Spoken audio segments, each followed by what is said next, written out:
इधर इधर पहले तो वो कांग्रेस में थे, एक चीफ मिनिस्टर अब बने, जरा आजकल वो बहुत आपके लाडले बने।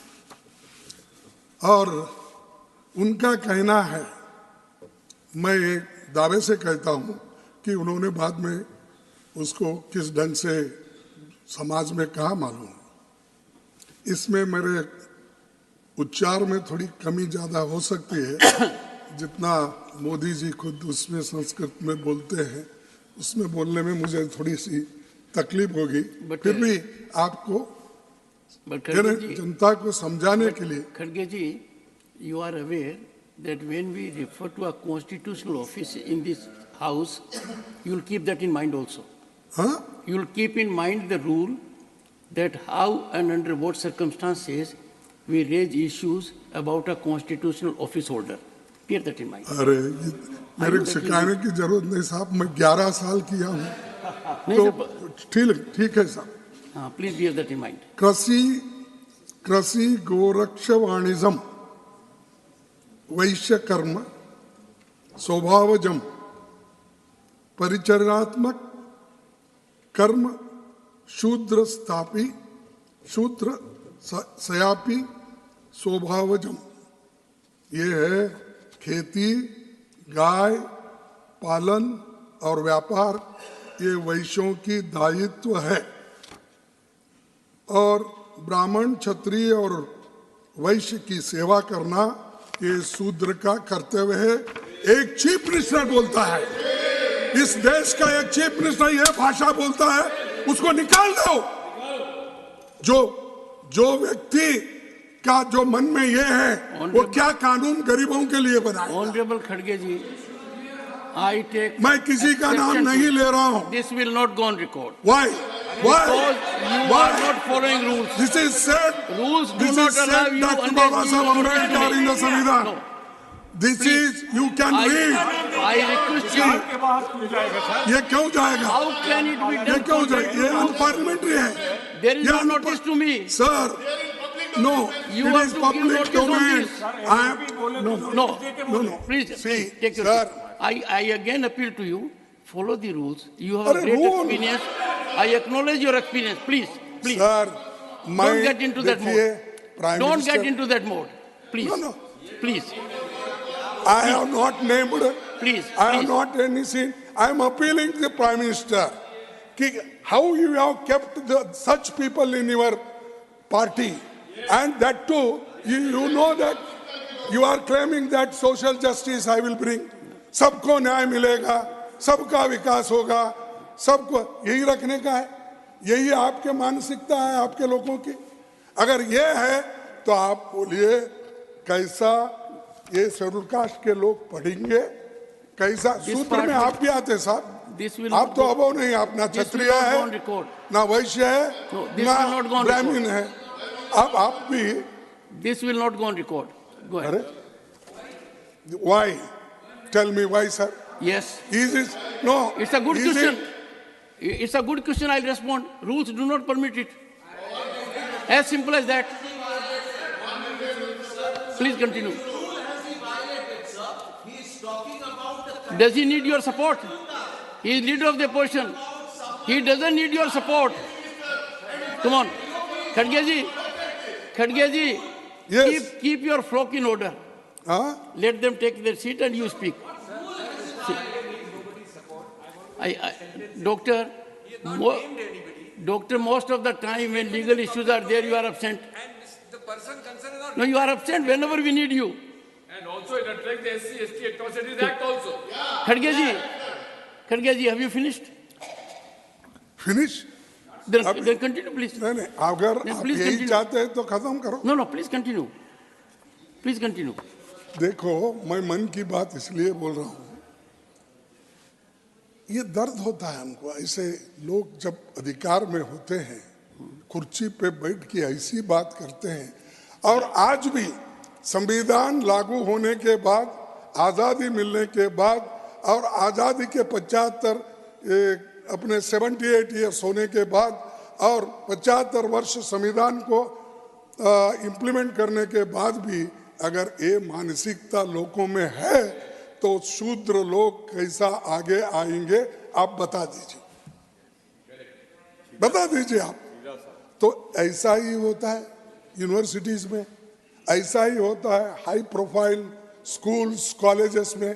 क्यों नहीं लेते उनको एडमिशन, क्यों नहीं देते? पैसा नहीं रहता। लेकिन हम खोलते जा रहे बड़े बड़े स्कूल, खोलिए, अच्छी बात है, लेकिन इनको भी दो ना। इनको ये मत बोलो तुम्हारी सिर्फ आपका काम सिर्फ सेवा करना है, आपका काम दूसरा नहीं है, आप पढ़ नहीं सकते, लिख नहीं सकते, लड़ नहीं सकते देश के लिए। आप गुत्ता लिया, कॉन्ट्रैक्ट लिया, दूसरों को भी उसमें मिलाइए। और आज मैं आपसे यही पूछने के लिए यहाँ पर, क्योंकि प्राइम मिनिस्टर भी है, वो सोचेंगे इसके बारे में, कम से कम बाद में तो अपने चीफ मिनिस्टरों को बुला के ये कहेंगे भाई ऐसी बात मत करो, मेरी तो बदनामी हो गई, लेकिन तुम क्या है बोले तो जनता के आंखों से गिर जाएंगे। दूसरी बात, स्किल डेवलपमेंट ग्रेजुएट्स। सर 222 में सरकारी आंकड़ों के हिसाब से बेरोजगारी 13.4% और फीमेल ग्रेजुएट्स उनकी संख्या वो 20.6% हो जाती है।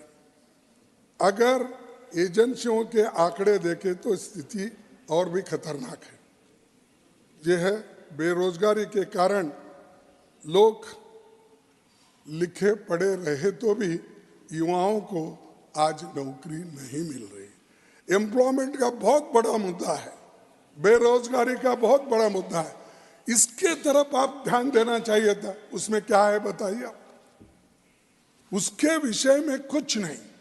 अब युवाओं को तो आप आकर्षित करते हो अपने भाषणों से, ये सब यहाँ जाओ, फॉरेन जाओ, कहीं कहीं जाते ना, हर जगह जाते हैं तो उनको बोल के अपने भाषणों से तो आकर्षित, लेकिन वो पाप बेचारा भूखे पेट से क्या सुनेंगे आपका बात? पेट भूखा है उसका, बेरोजगारी है, वो क्या सुनेगा? तो ये बेरोजगारी के लिए आपने क्या किया, ये हमारा सवाल है। लेकिन उसमें कोई जिक्र नहीं है उसमें। और आज महाराष्ट्र में एक उदाहरण देता हूं, 4500 वैकेंसीज के लिए जहां से हमारे लीडर ऑफ द हाउस आते हैं, 10 लाख एप्लीकेशंस आए और उसमें एमबीए, इंजीनियरिंग, ये सब लोग शामिल हैं।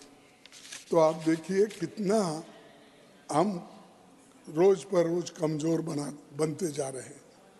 और दूसरा,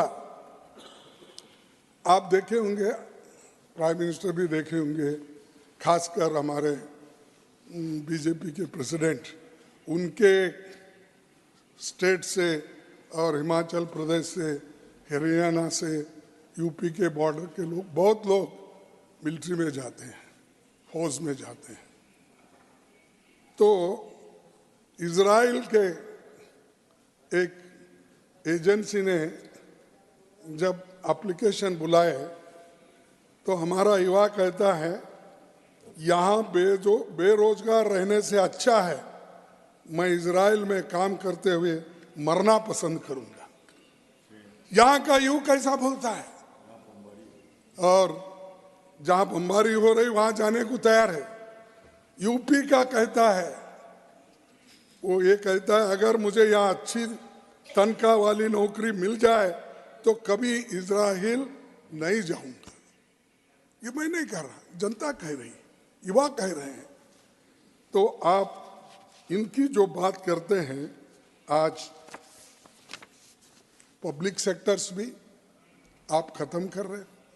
public sectors most important for reserve class, वो एससी हो, एसटी हो, ओबीसी हो, इकोनॉमिकली वीकर सेक्शंस हो, हम एक पब्लिक सेक्टर्स हो एक के बाद एक खत्म कर रहे हैं।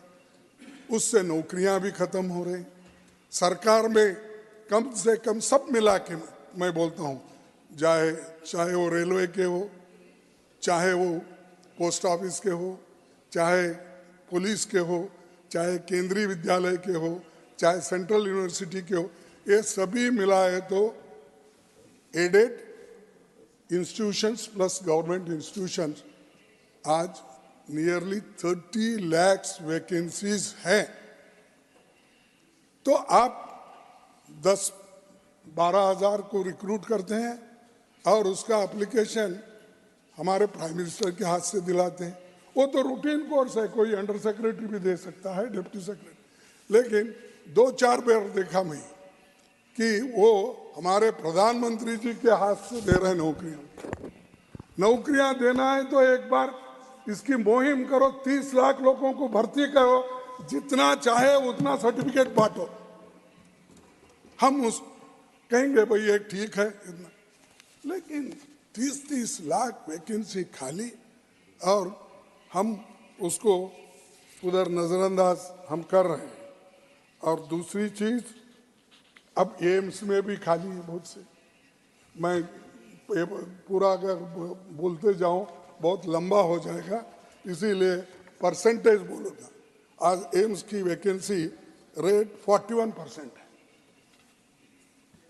और 20 में 7 अस्पताल में स्टाफ की कमी है। आपने बोला कि हमने एम्स करा और दूसरे इंस्टीट्यूशंस, हॉस्पिटल्स, वो ये बहुत लंबी चौड़ी अपने भाषण में उन्होंने कहा। लेकिन मैं पूछना चाहता हूं, जहां जरूरी है आप क्यों नहीं देते? मैं बोला कि आर्टिकल 371J ये स्पेशल आर्टिकल सिर्फ हैदराबाद कर्नाटक के लिए लागू है और वो आखिरी अमेंडमेंट हमने लाया था, जो हमने कोशिश की, सब लोग सपोर्ट किए, उसमें जेटली भी थे, बीएसपी था, सब पार्टी के लोग यूनानिमसली उस अमेंडमेंट को सपोर्ट किए। मैं उसका याद करता हूं। लेकिन मैंने आपसे 2 बार पूछा, नहीं आपके सिद्धरामैया वो जमीन नहीं साहब, वो तो जमीन ईएसआई की है, गवर्नमेंट की है। और एम्स अगर खोलेंगे entire backward class area cover हो जाएगा। लेकिन आपने उसको इंटरेस्ट नहीं लिया। आप ऊपर से तो देखे होंगे, क्योंकि आपकी विमान 1-2 बार वहीं से आ गई और परसों भी आप 15 दिन पहले वहां उतरे गुलबर्गे में अपनी कॉन्स्टिट्यूंसी में। खैर अभी मेरी कॉन्स्टिट्यूंसी नहीं रही, वो आपकी कॉन्स्टिट्यूंसी रही है, वहां उतरे, लेकिन कोई फायदा नहीं। उसमें रेलवे वो भी रुक गए, काम एम्स बनाने के रुक गए। बात तो बहुत से भाषणों में आते हैं, लेकिन ये चीज हमारे पास नहीं हो रही है। इसके लिए भी मैं आपसे निवेदन करता हूं कि देख लीजिए इधर। अब निवेदन करके भी फायदा क्या है? आखिरी स्टेज में देखेंगे कल क्या होगा और उसके बाद में बात करूं। लेकिन ये याद दिला रहा हूं, पिछले की बातें भी याद दिला रहा हूं, आगे आने वाली सरकार को भी, कोई भी हो, हम आओ आप आओ कोई भी आओ, उनको भी ये रास्ता है कि सोचने का कि बैकवर्ड एरिया में किन किन चीजों को आज क्या बोले। नहीं प्लीज कंटिन्यू। ये क्या होते हैं, मोदी साहब जब आते हैं बहुत एक्टिव होते हैं। नहीं मोदी साहब गए, उनके साथ ही पीछे आते हैं, कोई बैठता नहीं। आप देखो पार्लियामेंट में देखिए, यहाँ भी देखिए, आप चले लिसनिंग टू यू, 2 मिनट में पूरा खाली। Please continue. अच्छा नहीं साहब आप मत जाओ, लोग उनके मेंबर्स जाएंगे, लेकिन आप मत जाओ मेरा होने तक। सर, और एक प्राइवेट सेक्टर की बात करता हूं। ये बहुत बड़ा चोट गरीबों को लग रहा है। और इसमें क्या होता है, ये प्राइवेट सेक्टर में जो बनाते हैं प्राइवेट सेक्टर्स, उनको सरकार की हर मदद होती है। सरकार जमीन देती है, लाइट देती है, पानी देती है, लेकिन हमारे रूल्स और रेगुलेशन को वो मानते नहीं, क्योंकि अब प्राइवेट सेक्टर से ही देश बना है, ऐसी कल्पना चंद लोगों की। पब्लिक सेक्टर पहले आई तभी देश का सुधार हुआ, और आज प्राइवेट सेक्टर हमारे बैंक से पैसे लेते, हमारी इलेक्ट्रिसिटी, हमारी जमीन, ये लेकर भी गरीबों को नहीं लेते, सिर्फ अपने रिश्तेदारों को, अपने कम्युनिटी के लोग और उनको जो होना उनको लेते हैं। बाकी के लोगों को डेली वेजेस पे, कॉन्ट्रैक्ट बेसिस पे लेते हैं, उनका पेट, एक दिन की रोटी भी उनको नहीं मिलता। तो ये प्राइवेट सेक्टर का है। यस, हमने माना है कि इस देश के एक नीति बनी हुई थी, private sector, public sector, joint sector, cooperative sector, सभी सेक्टर है, लेकिन ये सेक्टर में ज्यादा फायदामंद ये पब्लिक सेक्टर है। आज पब्लिक सेक्टर धड़ाधड़ बंद हो रहे हैं, कोई पूछने वाला नहीं। पहले ट्रेड यूनियन वाले भी बड़े एक्टिव रहते थे, हमारे जमाने में थोड़ा कुछ हुआ सब लोग झंडा लेके जाते थे, अब वो भी कहाँ हो गए, किधर गए, मालूम नहीं हो रहा। तो इसलिए ये प्राइवेट सेक्टर को आप जो ज्यादा जोर दे रहे हैं, उसके बजाय पब्लिक सेक्टर को आप जोर दीजिए, पब्लिक सेक्टर को मदद कीजिए और उसको जिंदा कीजिए, रिजिन्यूएट कीजिए। उसमें कुछ कमियां हैं तो आप उसको इंटेलिजेंट लोगों को डाल के उसको बढ़ाइए, उसके बजाय खत्म मत करो। अगर मेरे को क्या बोलते वो, अगर खांसी आई और इसको क्या बोलते, जुकाम आया, कुछ आया, तो जुकाम आया इसलिए नाक काट लो, ऐसा होता है? उसको दवा ढूंढो साहब। पब्लिक सेक्टर्स ये गरीबों के लिए और देश के लिए भी अच्छा है। तो ये मैं इस बार कहना चाहता हूँ, और उसके बारे में भी कुछ नहीं बताया गया। और अग्निपथ योजना, ये बहुत आपका प्रिय योजना है, और ये योजना आपने किया 4 साल के लिए, लेकिन लोग ये समझे जैसा कि हर जगह स्टाइफंड्री के बाद वो परमानेंट हो जाते हैं, वैसा ही इसमें जो अग्निवीर का जो योजना है, इस 4 साल की नौकरी के बाद हम मिलिट्री में जाएंगे, भरी जवानी में जाते हैं। पहले कहा कि एक बात आ गई, 100 लोगों में से 25 लोगों को ड्रॉप किया जाएगा, 75 लोगों को उसमें शामिल किया जाएगा। लेकिन आज स्थिति क्या है कि आप 75 लोगों को ड्रॉप कर रहे हैं, 25 लोगों को ले रहे हैं। और मैं ऑथेंटिक बोल रहा हूं, चाहे अभी बाहर आया कि नहीं स्टेटमेंट, हाल ही में जनरल MM नरवणे ने बताया कि अग्निवीर स्कीम सिर्फ आर्मी के लिए आने थी, और उसमें 75 रिटेंशन और 25 रिलीज पॉलिसी का प्लान था। लेकिन बिना किसी से बात किए, सलाह किए, मोदी जी ने एक स्कीम एयरफोर्स और नेवी पर लागू की, और इसमें 25% रिटेंशन हुआ, 75% रिलीज पॉलिसी का रूल बना है। आप बोलिए ये तो मेरा नहीं, वहां काम जो करते थे, वहां जो जनरल थे, वैसे लोग बोल रहे हैं। तो ये जो आप कह रहे हैं, तो वो परेशान है अग्निवीर के लोग, और वो ये कह रहे हैं ये बेहतर है, ये बेहतर दिनों की आस लगाते हुए, यानी अच्छे दिन बोले ना साहब, जो प्राइम मिनिस्टर साहब बोलते थे, अच्छे दिन, ये अच्छे दिन, बेहतर अच्छे दिनों की आस लगाते हुए हबीब, दिनों की आस लगाते हुए हबीब, हम बेहतरीन दिन भी गवाते चले गए। और उनके जो बेहतरीन दिन थे, जो जवानी थी वो भी लूट गई, खराब हो गई। तो 4 साल बाद उन जाना पड़ा। तो ये एक तरफ है, और दूसरी तरफ महंगाई की मार। तो आपको तो जानते हैं, लेकिन आप किसान हैं, वकील हैं, घर भी देखते हैं, सब भी आपको तो बहुत मालूम है, लेकिन थोड़ा सा समय मुझे थोड़ा दीजिए। देखिए साहब, छोटी छोटी चीजें हैं, आप बोलेंगे ये क्या है? टमाटर, प्याज, दूध, ग्राउंडनट, ऑयल, आटा, चावल के दाम 2 गुना हो गए, घट गए नहीं, डबल हो गए। अरहर, 1 second. Oh, it's on a point of effect. Okay.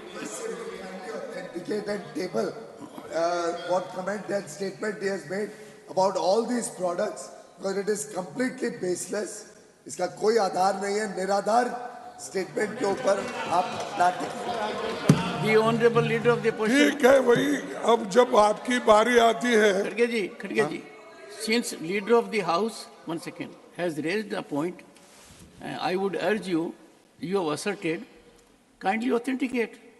हाँ? There should be no difficulty. देखो भाई, आप बाजार में गए तो मालूम होता। एक बार तो दिल्ली की सरकार प्याज के लिए उसको खींचा गया, हराया गया। तो मैं आपके सामने ला रहा हूं। Please authenticate the assertion you are making with respect to the issues raised by leader of the house. चलेंगे साहब, मैं और गोयल साहब बाजार में जाएंगे, वहां से दोनों ऑथेंटिकेट करके लाएंगे। This may be done during course of the ठीक day. है। During course of the day. हाँ, During course of the day, authentication may take place. नहीं, मैं जब चाहूंगा तब बोल जाएंगे। तो ये अरहर दाल जो 70 की थी आज 150, ये भी ऑथेंटिकेट करना। Obviously. अच्छा, चना दाल 49, 85 रुपीस हो गया। वनस्पति 75 था, 125 हो गया। मगर सरकार बोलती है महंगाई पे कहीं नहीं बोले, इसमें भी नहीं बोले कि अभिभाषण में, राष्ट्रपति के अभिभाषण में भी नहीं बोले। तो ये जो है इधर जो है सिंगल डिजिट में ग्रोथ हो रहा है और डबल डिजिट में महंगाई। तो ये कैसा चलेगा?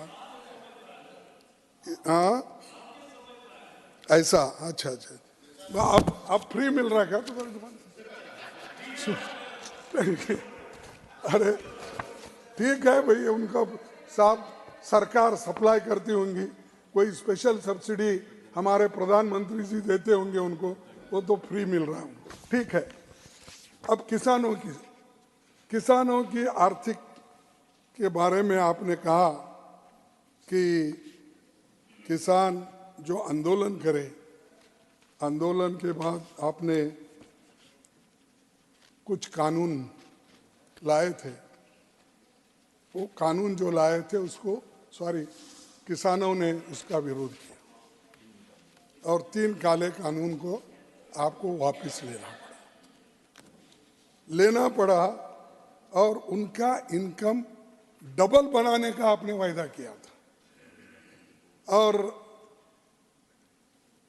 अपने डबल बनाने के अलावा एमएसपी बढ़ाने का भी आपने वायदा किया था। तो आज किसानों की आमदनी रियल इनकम सालाना 1.5% की गिरावट है, इंक्रीज नहीं है।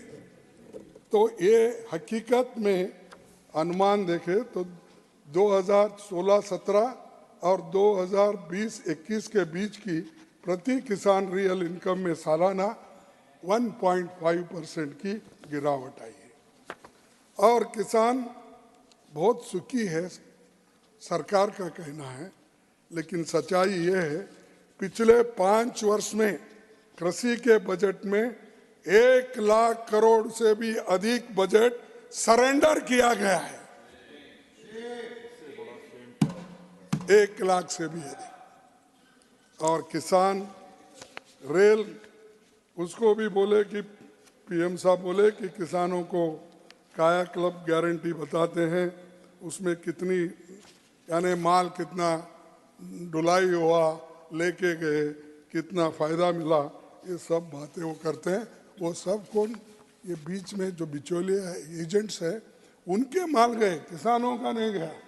वो जो खरीदे है वो डालते, उन्होंने किया, फायदा तो उनको हुआ। छोटे मोटे लोगों को चलो एक्सप्रेस में, सॉरी पैसेंजर में, उसमें या स्लो पैसेंजर्स उसमें डाल के अगर एक मार्केट से दूसरे मार्केट में अगर किसानों को ले जाने के लिए इजाज़त देते तो हम कहते उनका फायदा हुआ। लेकिन इसका दूसरा एक योजना आपका ये भी फेल हुआ। 21-22 तक पीएम फसल बीमा योजना में कुल 2,761 करोड़ रुपए पेंडिंग क्लेम्स में बकाया है। और ये जो होता है, हमारे पास भी पहले था ये। और देखिए, ये सिर्फ एजेंट्स को फायदा होता है। जो लोग इसके एजेंट्स है बीमा योजना के, ये लोग क्या करते हैं कि उसमें 100 कंडीशन डाल देते हैं ताकि उसको कुछ मिलना ही नहीं। वो इंस्टॉलमेंट भर देता है, बाद में अगर क्लेम करने गया तो उसको बोलते हैं इसमें नहीं बैठता, इसमें ये कमी है, ये कमी है, ये कमी है, और उसमें काट छाट के देने की कोशिश करते हैं। या तो साहब ये भी लाइक नहीं आपको? नहीं, all I am telling is time was 27 minutes. 27? It is now 36. It's 1 hour Extended. 42 minutes, sir. Okay, और extended. एलओपी बोल रहे हैं तो 1 hour 42 मिनट के अंदर ही अभी पार्टी Okay, fine. नहीं, इतना गुस्सा क्यों, सब नाराज मैं नहीं। कहाँ गुस्सा कर रहा हूँ, देखिए। और योजना शुरू होने के बाद में 2,33,00,000 किसानों को इस योजना से निकल गए। और सरकार ने किसानों के सालाना 6,000 रुपये, यानी दिन के 16 रुपये प्रति परिवार प्रति दिन, तो ढाबे में 16 रुपये में 2 कप चाय भी नहीं मिलती मिनिमम। तो ये ऐसे हम योजना बनाते हैं जिसका लाभ जिनको अच्छी तरीके से होना चाहिए वो नहीं होता, तो ये भी फेल्यूर है। और इसके बाद में आप देखेंगे कि 40% अधिक किसानों को पीएम किसान योजना से बाहर निकलना पड़ा। और सबका साथ, सबका विकास, और क्या 2-4 है ना उनके, ये नहीं विश्वास है क्या विश्वासघात है मालूम नहीं। तो वो साहब के प्रयास अच्छे रहते हैं, कोटेशन ठीक रहे। और सोशल जस्टिस सभापति जी, सामाजिक न्याय की हमारी मांग जाति जनगणना है, क्योंकि ये इसलिए हम प्रेस कर रहे हैं, नॉट पॉलिटिक्स। इसमें ये प्रेस इसलिए है कि अगर जाति जनगणना अगर कराए तो उसमें ये सब कुछ मिलेगा, किस किस कम्युनिटी में किस किस जातियों में ग्रेजुएट्स कितने हैं, नौकरियों में कितने हैं, जमीन कितनी है, उसके बाद में उनके पास गोपाल ये अपने कितने ये अपने गो पालते हैं या किसी धंधे में, तो ये सब एजुकेशन कितना हुआ है, ये सब बाहर आ जाता है। उसके आधार पर आप स्कीम बना सकते हो, उनके आर्थिक योजना आप बना सकते हो। तो इसीलिए ये जाति जनगणना पूछ रहे हैं, इसलिए कोई इसमें पॉलिटिक्स करने के लिए नहीं। आप इसको फिर से सोच लीजिए। आप अगर आप नहीं करेंगे, हम आने के बाद जरूर करेंगे, पक्का करेंगे। तो साहब मैं ये बोल रहा हूँ कि उनको सोचना चाहिए, इसके बारे में जल्द निर्णय लेना चाहिए। जातीय जनगणना इसकी डिमांड हर स्टेट में है, हर बैकवर्ड की है, हर गरीबों की है, निचले तबकों की है, देश के जनता की ये मांग है। और जो सामाजिक न्याय में विश्वास रखते हैं वो जरूर इसको मानेंगे। अगर और ये एक्सरे मिलता है इकोनॉमिक, और अब हम तो सब इतना कुछ कर रहे हैं इनकम बढ़ाने के लिए, वेलफेयर के लिए, ये सारी चीजें कर रहे हैं, तो एक बहुत बड़ा जाति जनगणना का लाभ ये सबको होगा और सभी लोग इससे फायदे में रहेंगे। दूसरी एक चीज सर, ये शेड्यूल कास्ट के ऊपर इतना अन्याय होता है, फिर उसको मुझे ये भी मालूम है, मैं कॉन्शियस हूँ, वही निकाल के 10-20 साल के आंकड़े, तुम्हारी सरकार क्या की, 70 साल में क्या हुआ, तुम कहाँ थे, यही बात आएंगे। लेकिन फिर भी मैं बोलना चाहता हूँ, क्या है सर, इस देश में हर 2 घंटे में SC/ST समुदाय के 5 लोग अपराध का शिकार क्यों होते हैं? 2 घंटे में 5 लोग। और महिला 2022 में महिलाओं की लेबर फोर्स में भागीदारी 23.7% और महिलाओं की देश में भागीदारी 50% है। तो हम चाहते हैं कि उन्हें लेबर फोर्स में भी 50% हिस्सा मिलना चाहिए, उसके लिए पूरी कोशिश करना चाहिए। विभिन्न क्षेत्रों में महिलाओं के ऊपर अत्याचार होता है, और आपको तो मालूम है कुश्ती खेलने में जो क्या ओलंपिक में जो मेडल जीत के लोग आए थे उनको न्याय नहीं मिला, और जो अपराधी था उसको सभी लोग प्रोटेक्ट करते गए। उस वक्त प्रधानमंत्री जी भी बात नहीं करे, वो अपना पूरा मुंह बंद कर लेके बैठे। अरे ऐसे वक्त ही नहीं बात करते जब शेड्यूल कास्ट के ऊपर अन्याय होता है, OBC के ऊपर अन्याय होता है, महिलाओं के अत्याचार पर कोई बात कुछ वो नहीं करते। बाकी को उनके जो विशेष विषय है जिस पे वो बोलना चाहते हैं घंटों से बोलते हैं, लेकिन मणिपुर में दंगा जो होता है उसके बारे में एक लफ्ज भी नहीं कहते। इतनी अच्छी बात करते हैं दूसरे विषय पे, ये मणिपुर पे क्यों नहीं जाते, क्यों नहीं? ये मेरा सवाल है, और ये तो आप पूछ नहीं सकते, वो पूछ नहीं, मुझे तो पूछना चाहिए ना। तो सर आपको भी बताना चाहूंगा कि बिल्किस बानो के मामले में दोषियों को माला क्यों पहनाई गई? आप बोले ऐसा हो सकता है? गुजरात में सबको माला पहनाया, सबको स्वीट खिलाया, सब वो जश्न मनाया, और याजिब वो झगड़ा बिल्किस बानो और बीजेपी का था। हाँ, ये भी कोई बात है? ऐसा कंडम करना चाहिए ऐसे इशू पे प्रधानमंत्री जी, वो भी उनके स्टेट का है। अगर वो कंडम नहीं करे तो कौन कर सकते हैं? किन की बात? आपके पास तो किसी और की बात चलती ही नहीं, आप ही सरदार हो, दूसरे लोग क्या कर सकते हैं? आपको फॉलो नहीं करेंगे तो सीधा घर जाएंगे। ये तो आपने कई लोगों को बता दिया है, तो वो गपचुप चले जाते हैं। और उनको ये भी मालूम है सर कि ये जो है, चाहे वो बनारस हिंदू यूनिवर्सिटी में IIT का IT सेल का बलात्कार का केस हो, और सरकार को 34 लाख महिलाओं को भी आप जवाब देना है, जिनके ऊपर आज इतने बड़े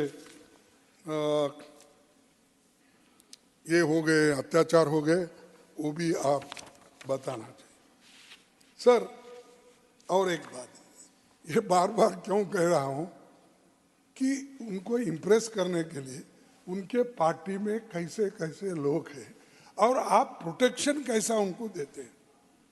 और वो तो प्रमुख है, मैं देखा वो राम मंदिर में जब प्रधानमंत्री जी पूजा कर रहे थे या प्रतिष्ठान कर रहे थे, तो उस वक्त आपके बाजू में कौन बैठे? मोहन भागवत, आरएसएस, वो भी साधु है, संत है, मुझे मालूम नहीं, तो बैठे थे। उनका कहना है 2019 में 19 के चुनाव के बाद उन्होंने कहा कि SC ST OBC को दिए गए आरक्षण पर बहस होनी चाहिए, समीक्षा होनी चाहिए। क्या आप चाहते हैं ऐसे लोग आपके साथ बैठ के जब करते हैं? हाँ, और झारखंड में बोले थे, चलो, तो ये 2015 में उन्होंने ऐसी ही बयान दिया, फिर भारी विरोध के बाद वो पलट गए। प्रधानमंत्री जी ने इस पर एक भी शब्द नहीं बोला, उन्होंने मौन व्रत रखा, जैसा कि 11 दिन मौन व्रत उन्होंने राम लीला की स्थापना करते वक्त उन्होंने की थी, वही बात यहाँ पर भी हुई। बीजेपी ने उसके ऊपर बताया कि सरकार के एक्शन साफ बताते हैं कि वो आरक्षण को खत्म करना चाहते हैं, लेकिन इसमें इमीडिएटली सरकार का रिएक्शन होना चाहिए था। और यूजीसी में परसों हाल ही में फिर उसको पलट गए। यूजीसी ने हाल में एक ड्राफ्ट गाइडलाइंस निकाला जिसमें हायर एजुकेशन इंस्टीट्यूशन में रिजर्व्ड कैटेगरी के उम्मीदवारों की वैकेंसी में डी रिजर्वेशन और आरक्षित उम्मीदवार उपलब्ध नहीं होने पर उन्हें जनरल कैटेगरी में उम्मीदवार भरा जाएगा। ये आपका ये है। ये फिर बाद में, अरे बैठो भाई, तुमको तो सब कुछ मिलता है, जिनको नहीं मिलता उनकी बात कर रहा हूँ। तुमको तो सब कुछ मिलता है, जो जिनको नहीं मिल रहा है मैं उनकी बात कर रहा हूं। खड़गे जी, डोंट इंटरफियर। खड़गे जी, सर, आरक्षण से वो वंचित है, अब यूजीसी के कहिए, उनसे कहिए।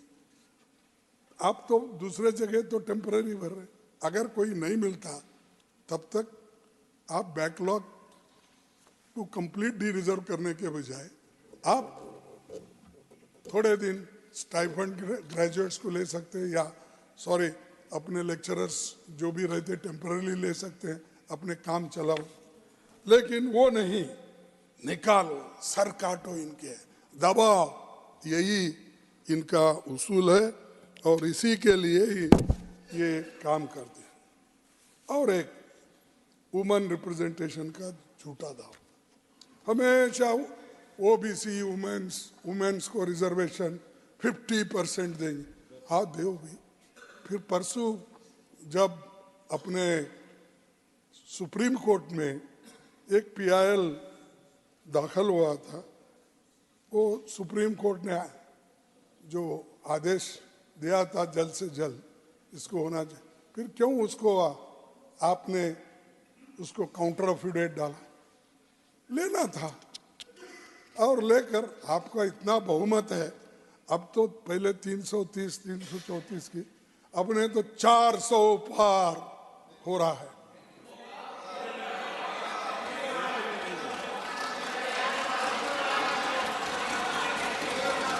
अरे 400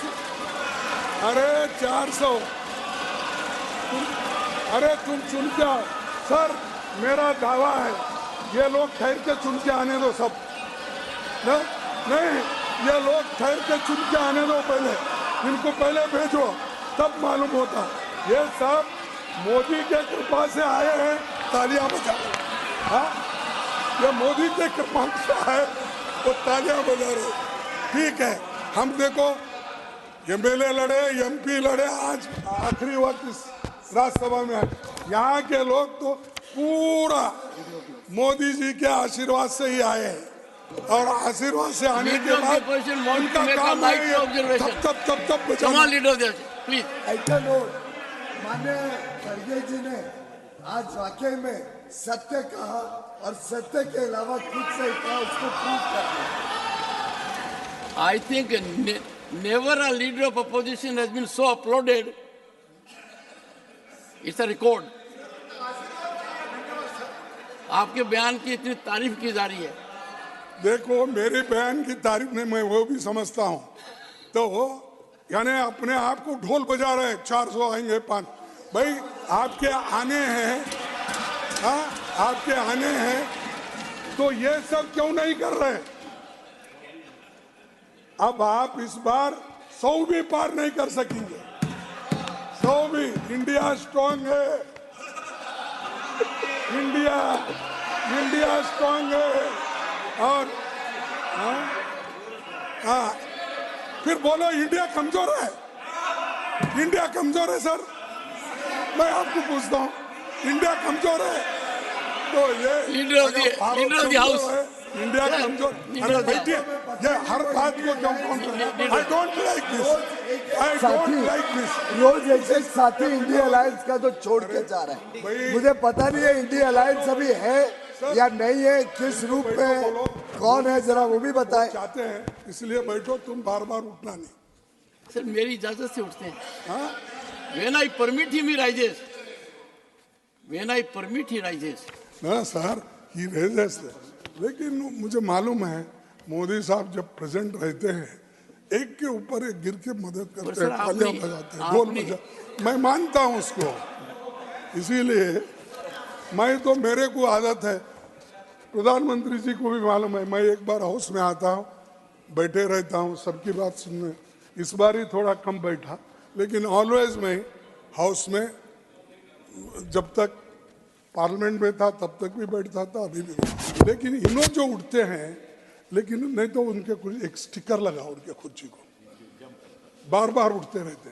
स्प्रिंग, या तो स्प्रिंग की कुर्सी दे दे उनको। फिर मेरी समस्या हो जाएगी, मुझे कईयों के लगानी पड़ेगी, नहीं नहीं कहीं, मेरी बहुत बड़ी समस्या हो जाएगी। नहीं नहीं नहीं, कहीं कहीं ये एक एक्सपेरिमेंट इधर करो, करो। उसके बाद देखेंगे। प्लीज तो कंटिन्यू। जान दो, देखिए ये जो वुमेन रिजर्वेशन है, इसको भी लाने के लिए आप डर गए।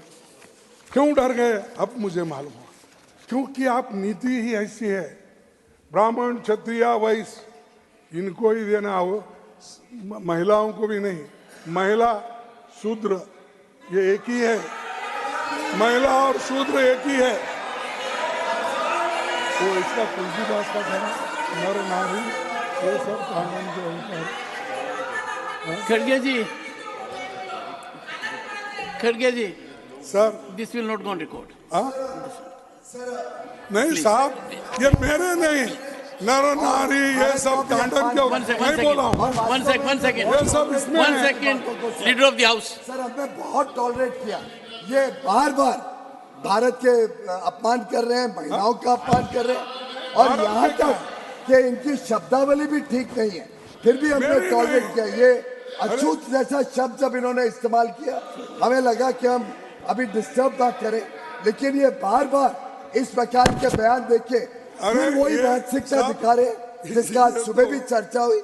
इनकी डिविसिव टेंडेंसीज, जिस प्रकार से समाज को बांटना चाहते हैं, देश को बांटना चाहते हैं, ये बार बार इसका जाहिर करते हैं। सर नहीं, Please. देखिए, I urge you to. No no sir, I am there. Please. आप ये तो जाने होंगे, डोर गंवार शूद्र पसनारी ये सब तांडन के अवतारी, ये तो सुने हैं ना।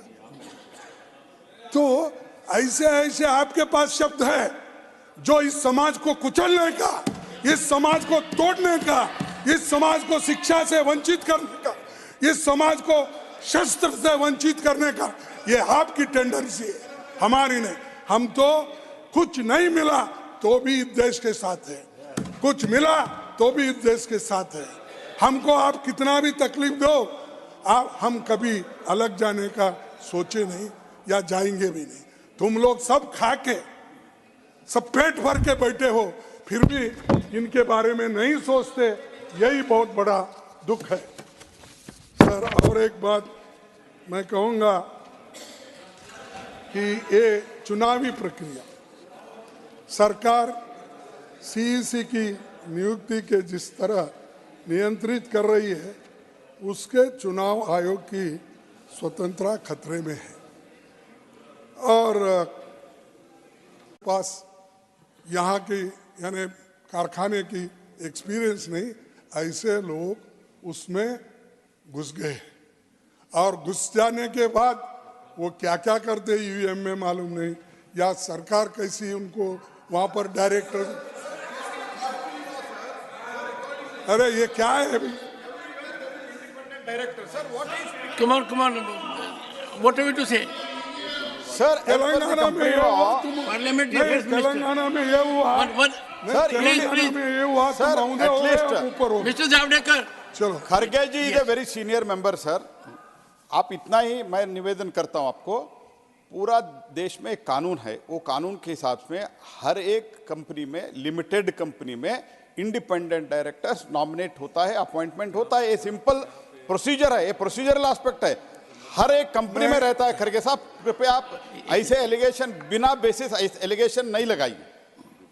सर बिना basis Sir, sir, please. Private नहीं, आप प्राइवेट मेंबर्स को डाले हैं, नॉन ऑफिशियल को डाले, ठीक होता है, लेकिन एक ही पार्टी के कोई क्वालिफिकेशन उसको अप्रोप्रिएट नहीं है, ऐसे लोगों को आरएसएस के लोगों की चुन चुन के डालना बोल के है क्या? अरे मुझे देखो जोशी साहब, आप बात मत करो, मुझे सब मालूम खड़गे जी। है, तुम्हारे सब ज्वाइंट सेक्रेटरी यहाँ बैठे हैं। honorable leader of the opposition through me. Through सब आप I am उधर- looking at you and you are looking नहीं at नहीं, me. जरा क्या होता है, आप उधर ज्यादा देखते हैं, नहीं, इधर नहीं देखते। आज तो मैं पूरा आपको ही देख रहा हूँ। नहीं साहब, आप नहीं देखने के वजह से मेरी हालत ये हो गई। सर और एक चाइना का बारे में यहाँ पर कुछ नहीं कहा गया। राष्ट्रपति जी ने हमारी सेनाएं आज जैसे को तैसा की नीति के साथ जवाब दे रही है। सच्चाई यह है कि हम अपनी जमीन चीन के कब्जे में छोड़ते जा रहे हैं। यही अभी वीडियो में भी सामने आया है। इसी महीने चीन के पीएलए सैनिकों ने पेट्रोलिंग पॉइंट 35 और 36 के पास के चरागाह क्षेत्रों के एक भारतीय चरवाहों को जाने से रोका। यानी ये स्थिति है बॉर्डर पे भी, और इसको अगर रोक नहीं पाए तो वो और अंदर आते आते आते वो बाद में एक बहुत बड़ा झगड़ा होते रहता है और शांति नहीं रहेगी। और आप तो कम से कम विश्व को रक्षा करने की बात हो रही है और विश्व गुरु बनने के लिए भी जा रहे हैं। उसका कब होगा क्या होगा वो देखेंगे। विश्व गुरु तो नहीं, विश्व गुरु हो रहे।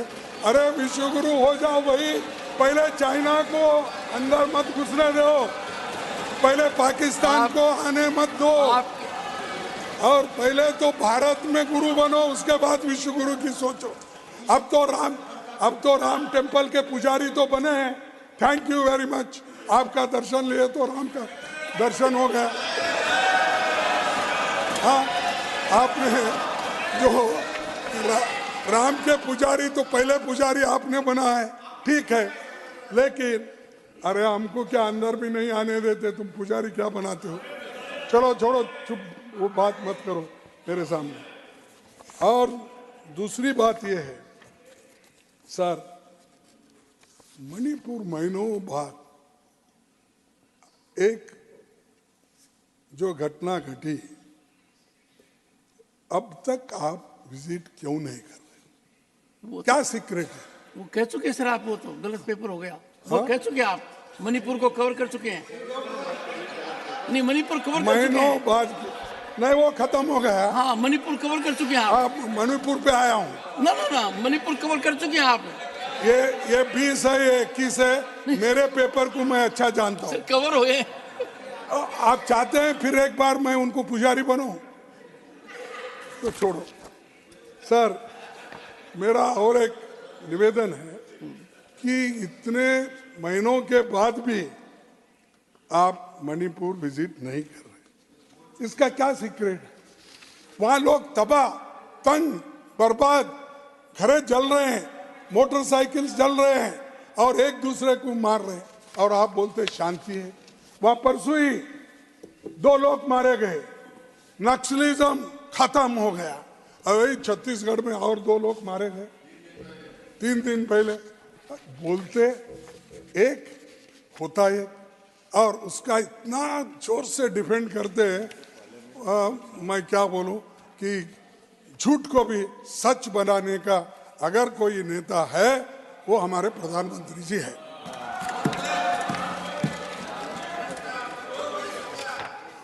सर, और एक बात आपको कहूँ ना, ये जो पिछले 10 सालों में एक एक करके देश एक के सेकंड खड़गे जी, फेडरल स्ट्रक्चर को झूठ अनपार्लियामेंट्री है, असत्य पार्लियामेंट्री अफेयर्स। असत्य को सत्य करने में वो प्रवीण है। हो गया? हिंदी, जो हिंदी मुझे आती है उसमें बदलाव करो तो। और दूसरा साहब, फेडरल स्ट्रक्चर्स में जिस स्टेट में आपको जहां बाढ़ आई पैसे रिलीज नहीं करे, जहां ड्रॉट है कर्नाटक में आधे भाग में वहां पर भी नहीं दिए, बंगाल में नरेगा का पैसा रिलीज नहीं करे, आंध्र प्रदेश में 10 साल से स्पेशल कैटेगरी की मांग हो रही वो कुछ नहीं कर रहे। और आंध्रा के लोग विशाखापट्टनम के लिए स्टील प्लांट के लिए प्राइवेटाइजेशन मत करो, इसको पब्लिक सेक्टर में रखो। ये बहुत बड़ा नुकसान देश के लिए होगा। अगर आप पब्लिक सेक्टर में रखें तो गरीबों का फायदा होगा, अगर किसी प्राइवेट को दिए उसको वहाँ नौकरी भी नहीं मिलेगी, सिर्फ प्राइवेट लोगों को फायदा होगा और दलित, एससी, एसटी ये सब मर जाएंगे। कम से कम रिजर्वेशन तो है, ऐसे जगह तो कुछ ना कुछ उनको मिलता है। अगर एससी, एसटी, बैकवर्ड क्लास ये मर जान दो, कुछ भी होने दो। अगर आप ऐसी आपकी इच्छा है, ना एक दिन इनकलाब जिंदाबाद आएगा, आएगा, क्योंकि लोगों का टॉलरेंस लोग होता है, देखते हैं, देख देख कर एकदम उठते हैं। तो ये, और एक नीति आयोग के सीईओ, वो उनके बहुत ही उनके वक्त ही उनका अपॉइंटमेंट हुआ था, उन्होंने भी यही कहा कि भाजपा सरकार के एंटी फेडरल तरीकों का सच बताया उन्होंने। और फाइनेंस कमीशन का भी उन्होंने हिस्सा कम करने का किस ढंग से वो दबाव आता है वो भी उन्होंने परसों ही पेपर में आया, आप पढ़े होंगे, क्योंकि आप हर बारीकी से हर चीज़ देखते हैं, तो ये भी आप देखे होंगे मैं समझता। फिर मोदी जी की योजना का 10 सालों में ये 142 योजनाएं शुरू की गई। 142 अनेक्सर 2 मैं देखता हूं।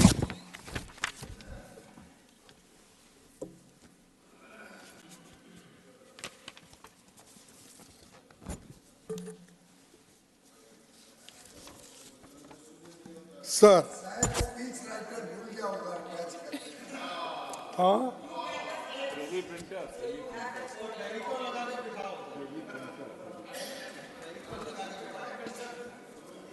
तो आपको जरा सर 140 इसका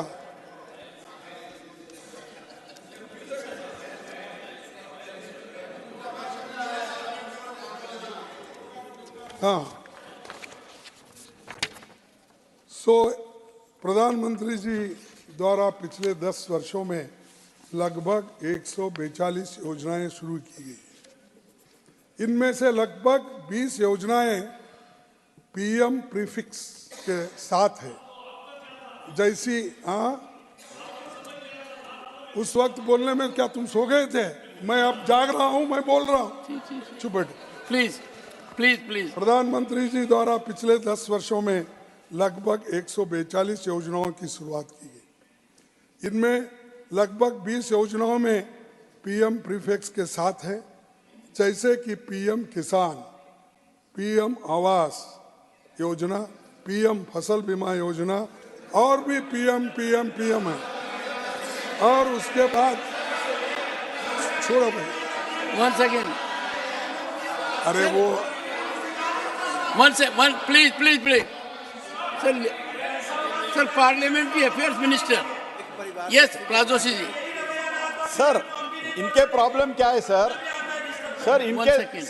सर इनके 10 वर्ष में पीएम शब्द लेके सारे पार्टी को और इनको मुखिया को भी एलर्जी था sir. They were allergic to the word PM. That's why they never used to keep the name of the PM. Only one family का नाम रखते थे. अभी हम पीएम रख रहे हैं. या पीएम के शब्द के ऊपर एलर्जी है क्या? पीएम देश के हिसाब इतने तो जानना चाहिए. सर ये तो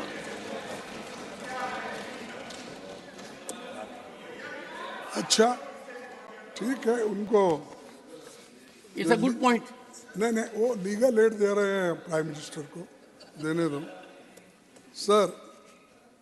दूसरी बहुत से ये विकसित भारत की बात करते हैं, लेकिन समाज अगर विकसित होगा तो ही भारत विकसित होगा। और ये मैं क्यों बोल रहा हूं कि मैं बोलना बड़ा मुश्किल है, अच्छा भी नहीं लगता। अपने अभी नहीं, क्योंकि ये 10 साल हो गए, कैसा भी आप उधर जाएंगे, हम आप यहीं रहेंगे राज्यसभा में। ये तो लोग जाना पड़ता ना सब उसके लिए।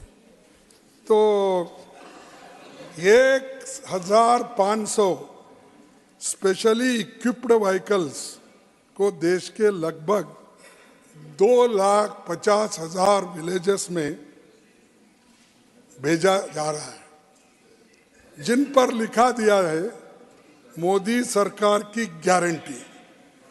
और ये भी बोलो भाई पीएम की गारंटी बोलो, इसमें क्यों मोदी की गारंटी? क्योंकि इलेक्शन जा रहे हैं वो। और मोदी सरकार की गारंटी। और सुनते जाओ, ये जो गाड़ियां जा रहे हैं उसके अलावा मोदी जी अपनी गारंटी बहुत बोले। और आज तो न्यूज़पेपर में आता है, कौन सा न्यूज़पेपर आप निकालिए, मैं भी 7, 8, 10 पेपर देखता हूं, जो खास करके एडिटोरियल और बीच में जो लिखते उतना, बाकी का उसमें झंझट में नहीं जाता। लेकिन मैं देखता हूं ऊपर लिखा हुआ मोदी जी की ये गारंटी, गैस की गारंटी, उसकी गारंटी, ऐसा रोज आता, रोज एक। अरे भाई आपके पास खूब पैसे है, कितना करना करो, लेकिन कुछ होने वाला नहीं, इंडिया जीतेगा। सर मेरी गारंटी, अरे सुनो मोदी साहब क्या कहते वो तो सुनो। खड़गे जी, सर मोदी क्या कहते वो तो सुनो।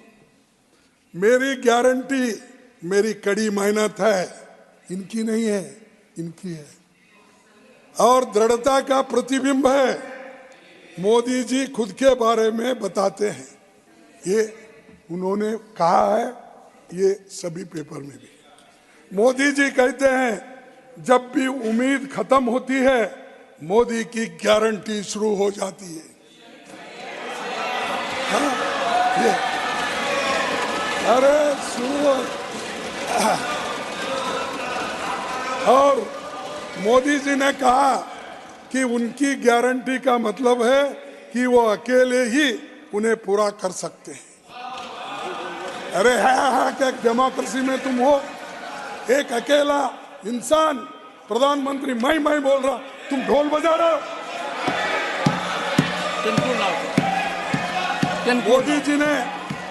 मोदी जी ने वाराणसी में कहा मोदी की गारंटी सुपर हिट होगी। और इसी तरीके से देखिए, अगर गड़बड़ करे, जब हम करेंगे प्राइम मिनिस्टर भाषण करते वक्त, आप रोकना नहीं। एक सेकंड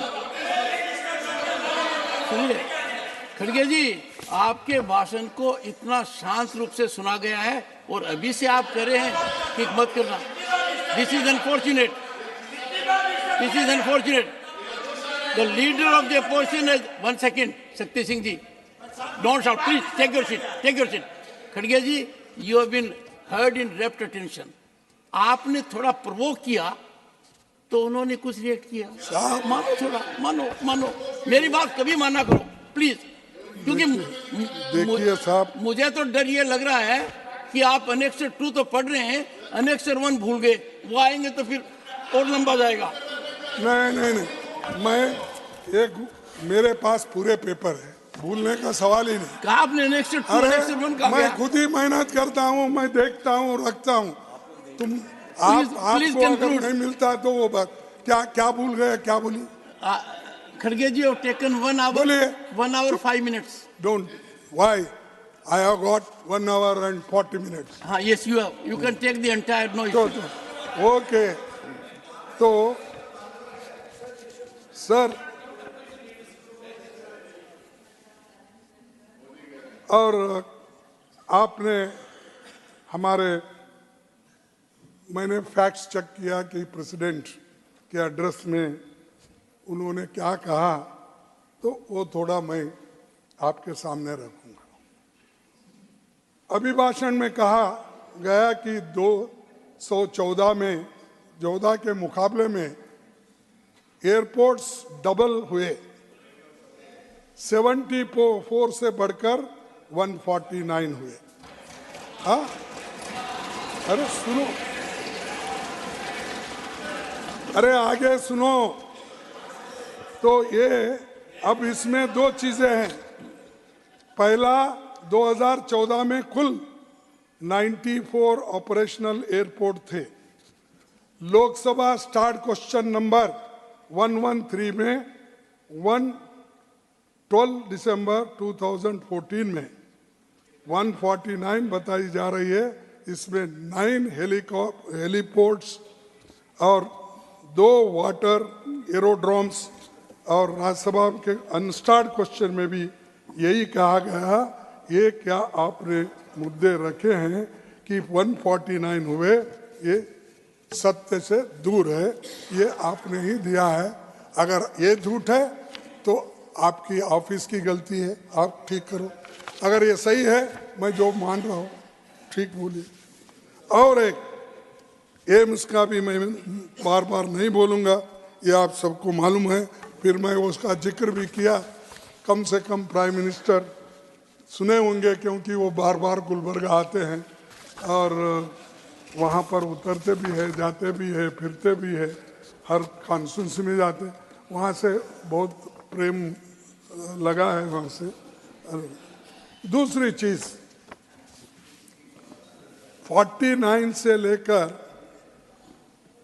अब 3 कॉलम में मैं आपको बताऊंगा कि आपने हर कांग्रेस पार्टी को नीचा दिखाने के लिए, नेहरू जी को बार बार नीचा दिखाने के लिए बहुत सी बातें आपने बोली. और जो उन्होंने, नेहरू जी ने जो काम किया, उसके बारे में कभी आपने प्रशंसा नहीं की. जो देश के लिए जेल गए, देश के लिए लड़े, आज़ादी के लिए लड़े, और पंचवार्षिक योजना की उन्होंने नींव डाली. डेमोक्रेसी के लिए उन्होंने अपना सर्वस्व, अगर कोई अपोजिशन का भी है, उनको वो इज्जत देते थे, कहते थे. लेकिन आप क्या कर रहे हो? उनकी सत्यता को छुपाने की बात आप करते हैं. सर, लिटरेसी रेट 1951 में 18.3% था और 13-14 में 74% हुआ. कितना हुआ? 74%. आज कितना है? 77%. नहीं देखो, टीका भी करना है तो तुम स्टैटिस्टिक्स हमारे भी पढ़ते जाओ, करो. डेमोक्रेसी है, हमारे कमियां निकालो. सिर्फ जलसी से बात मत करो, टीका मत करो बगैर सोचे समझे. नेहरू जी के बारे में, यही नेहरू जी का जमाना है ना. और देखिए, लाइफ एक्सपेक्टेंसी साहब, अगर हम उस वक्त पैदा होते तो आपकी हमारी लाइफ एक्सपेक्टेंसी सिर्फ 32 इयर्स होती थी।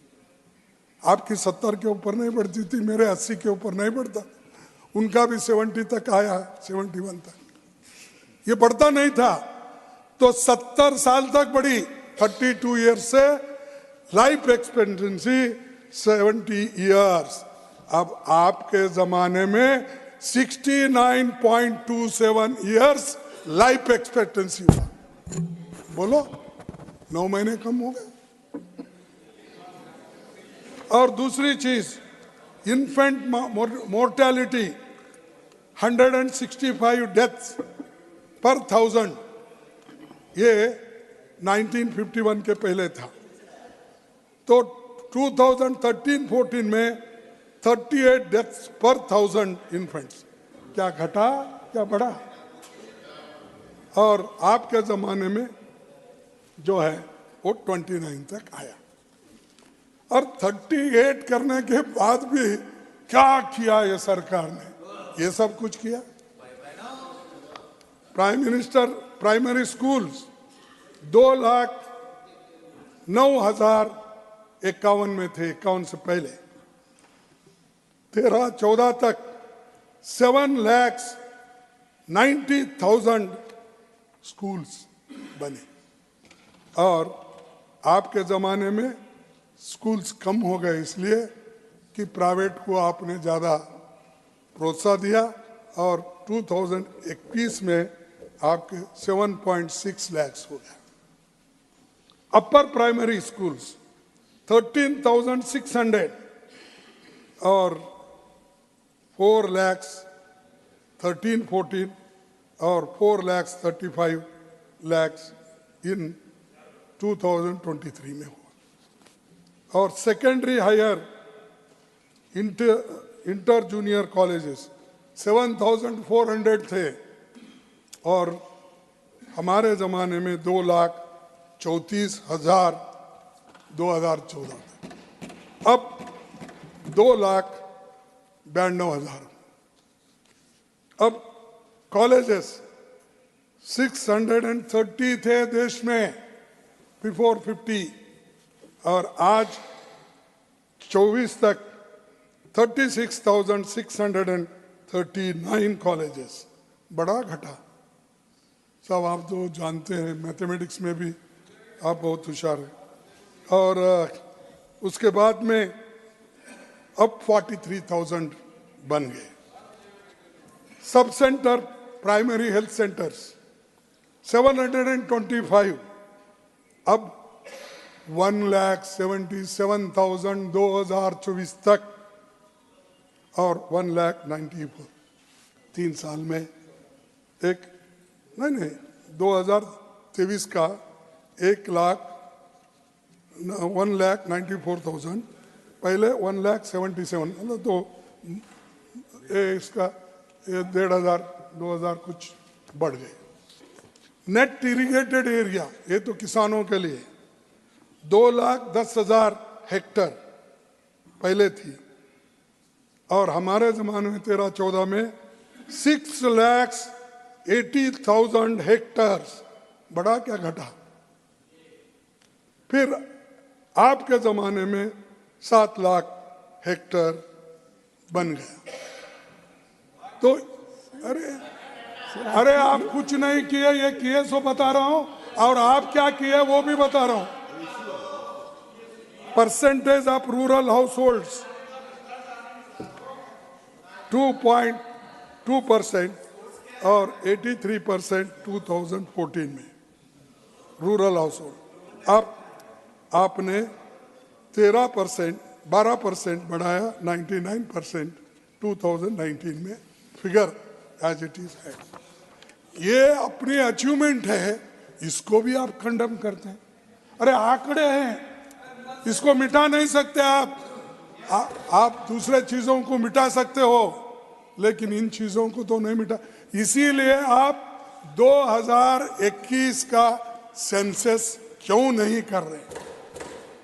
2011 का है, 2021 का क्यों नहीं लाए? अगर लाए आपको मालूम होता कितने लिटरेट है, कितने हम आगे आए हैं, कितने ग्रोथ है, ये सारी चीजें आपको मालूम हो जाएंगी।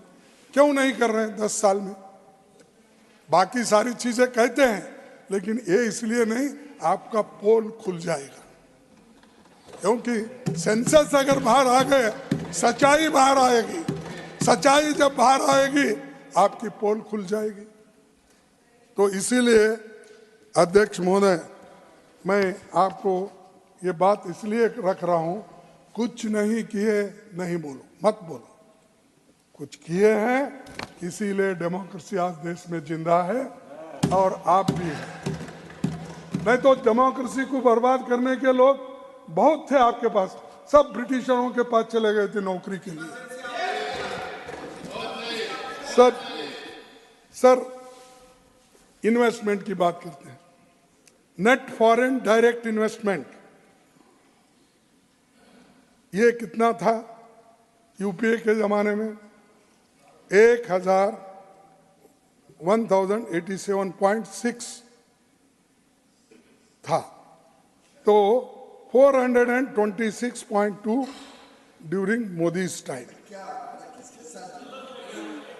और सुनो सुनो सुनो, आप बाद में बोलो ना। नहीं, और ग्रॉस डोमेस्टिक प्रोडक्ट, नहीं खड़गे जी, फॉरेन इन्वेस्टमेंट के बारे में जरा बताइए फिगर।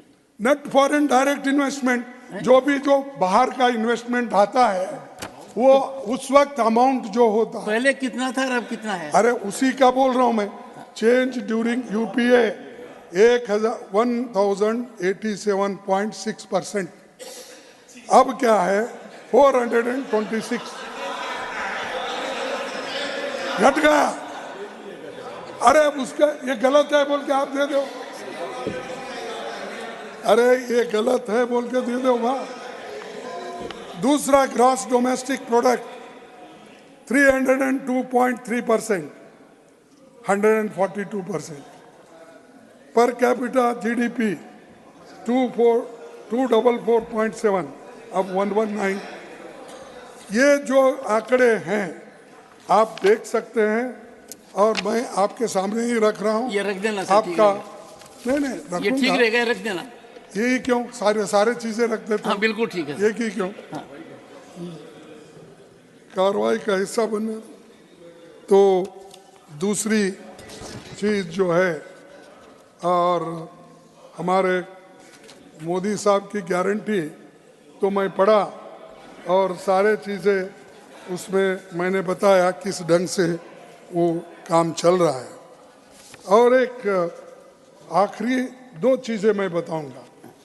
पॉलिटिकल अपोजिशन, अब क्या है, अपोजिशन पार्टी को देखते ही ये सरकार को एलर्जी, जिसको देखे उसको अंदर डालो, ईडी, इनकम टैक्स, और जिसको डालो उसको अंदर लाओ और वॉशिंग मशीन में डालो, वो क्लीन हो जाता है, क्लीन हो जाता। राज्यसभा में लाओ, क्लीन। और 411 एमएलए इधर से उधर हो गए 10 साल में, तोड़ फोड़ में, और सरकारें गिराए, सरकारें बने। ये सब नीति आपकी ठीक है? आप इसको ठीक मानते हैं? और आप मेरे पास जब रहता है, मेरे पार्टी में जब रहता है, वो करप्ट और सब तुम्हारे पार्टी में आते कि दूसरे दिन ही वो अच्छा बन जाता है, उसका केस ठहरा जाता है, निकाला जाता है, और उनको सबको प्रोटेक्शन मिलता है। जो नहीं सुनता, आप नहीं सुनते जाओ जेल, सुनते आओ इधर। ये नीति आपकी है, और हमको बोल रहे हैं कि पाठ सिखाते हैं, ये डेमोक्रेसी को ये करे वो करे। तो ये जो इनकी हमेशा देखो भाई, सबको पाठ पढ़ाते हो, हाँ, ये तो नीति आप ही की है। हम कुछ यहाँ पर बोलते हैं तो उसके खिलाफ हिंदू मुसलमान लाते हैं। आज़ादी के पहले तो आपकी पार्टी ने, जनसंघ ने मुस्लिम लीग के साथ गवर्नमेंट करी थी 3 स्टेट में।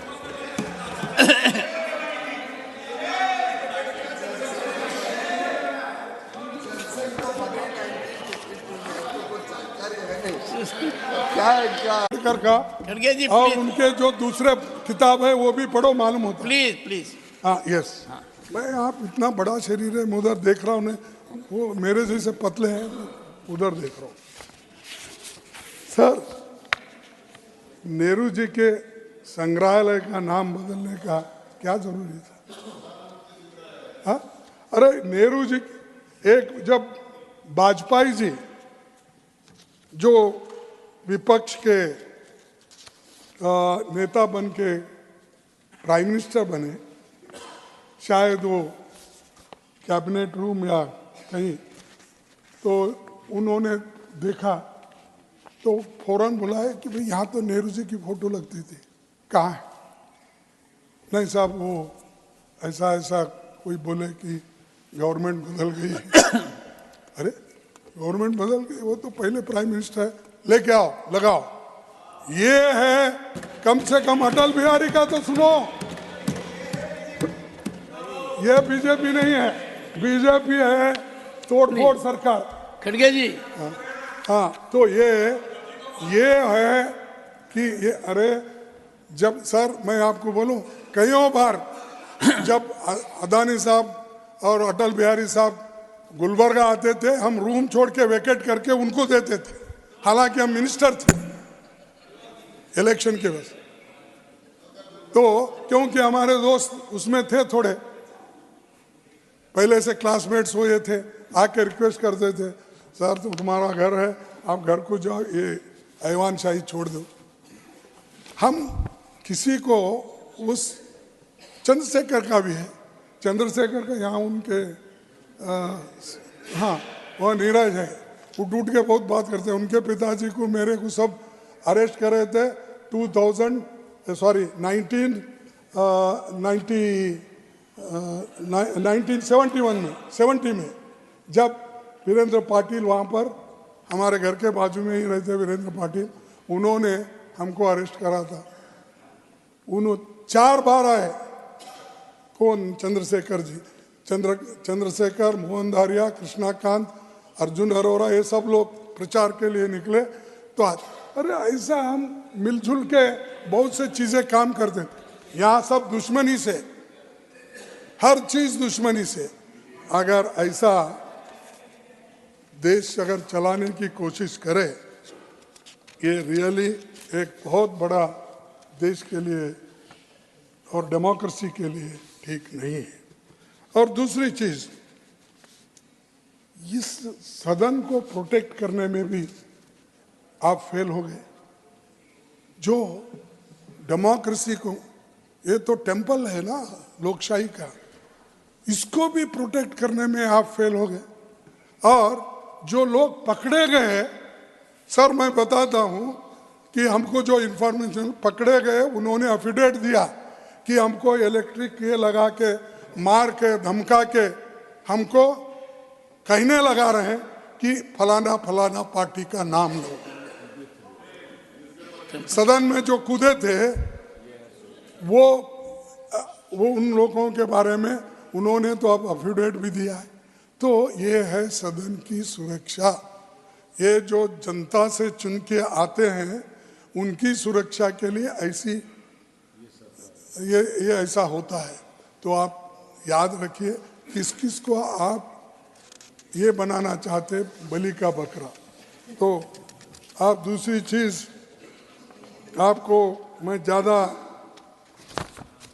नहीं कहना चाहता, जो कुछ कहा हूँ और उसका उत्तर हमारे प्रधानमंत्री जी देंगे।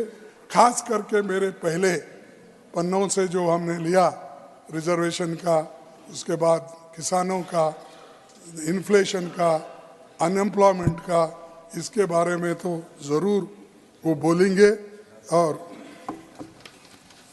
और उसके बाद मैं आखिरी में ये भी कहता हूँ कि झारखंड की स्थिति क्या होगी। झारखंड में एक को तो तुम बुला के ईडी के केस में उसको अरेस्ट कर दिया। अरेस्ट करने के बाद वो रिजाइन करे, गवर्नर के पास गए और उन्होंने अपना राजीनामा दिया, राजीनामा एक्सेप्ट हुआ। अगर राजीनामा एक्सेप्ट होने के बाद 43 लोग लाइन में बस में बैठे हुए थे, उनके सिग्नेचर लेकर उनको दिया, तब उन्होंने ये भी नामांकित किया कि फलाना फलाना चंपा सूरन उसको लीडर बनाइए हमारे पार्टी की तरफ से। तो वो आदिवासी नेता देने के बाद भी वहां के गवर्नर बोले मैं इसके ऊपर सोचता हूं, और वहां पर तुमको संख्या बल रही। तो वो वहां पर बैठे हुए थे कार में सॉरी बस में, तो संख्या बल। दूसरे दिन फिर वो जाके मिले, इतनी संख्या है हमारे पास। तो उनको बोले ठीक है, तो कल 12:30 बजे आप वोट ले लो।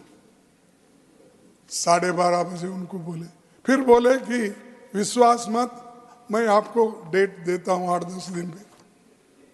तो ये अपोजिशन के लिए, और आप क्या कर रहे हैं?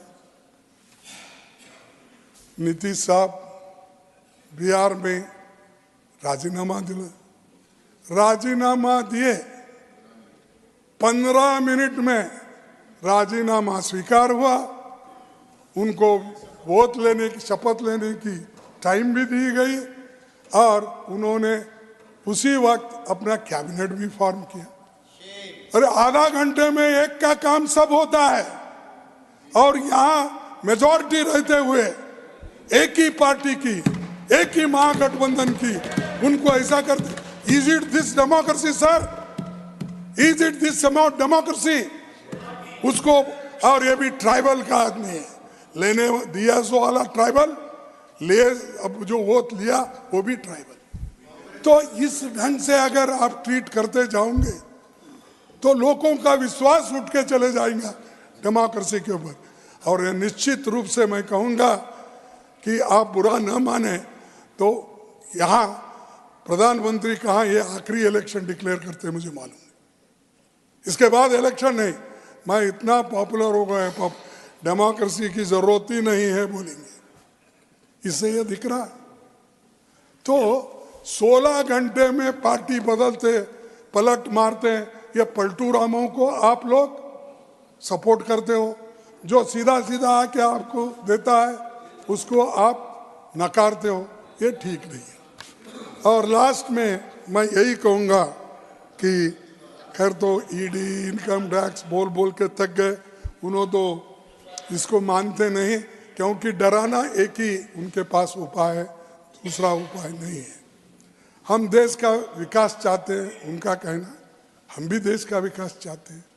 हम कभी, मैं तो खासकर कभी विकास के लिए किसी को भी मैं डिस्क्रिमिनेट नहीं किया, और ये जोशी साहब मानते, मैं समझता हूँ,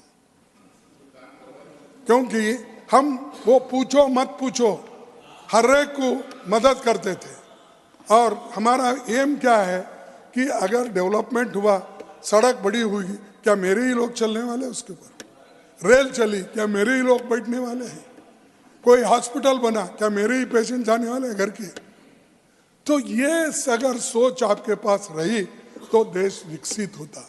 नहीं तो मेरे लिए और हमारे लिए इतना ही बोल के चले तो दूसरों को सर्वजन सुखाय, क्या बोलते हैं ना, हाँ, तो सर्वजन सुखाय कहाँ है?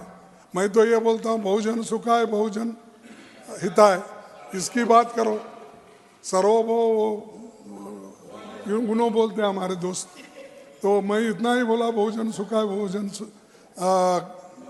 हिताय। ये तो बुद्धा का कहना है, और बुद्धा ये 8वां अवतार, 8th अवतार आपने मानते हैं राम का, मानते नहीं? मुझे मालूम नहीं, साफ बोलना। 8वां अवतार, 9th अवतार, 9th अवतार बुद्धा का, विष्णु का 9th अवतार मानते। उसका भी कहीं पर नामो निशान नहीं, वहां पर कहीं बनने का नहीं, उनके स्तूप बनने का नहीं, कुछ भी नहीं। हाँ हाँ, उसीलिए बोला आप पूजा 9th अवतार की करो। 9th अवतार की करेंगे तो साइंटिफिक थिंकिंग आ जाएगा आपके दिमाग में।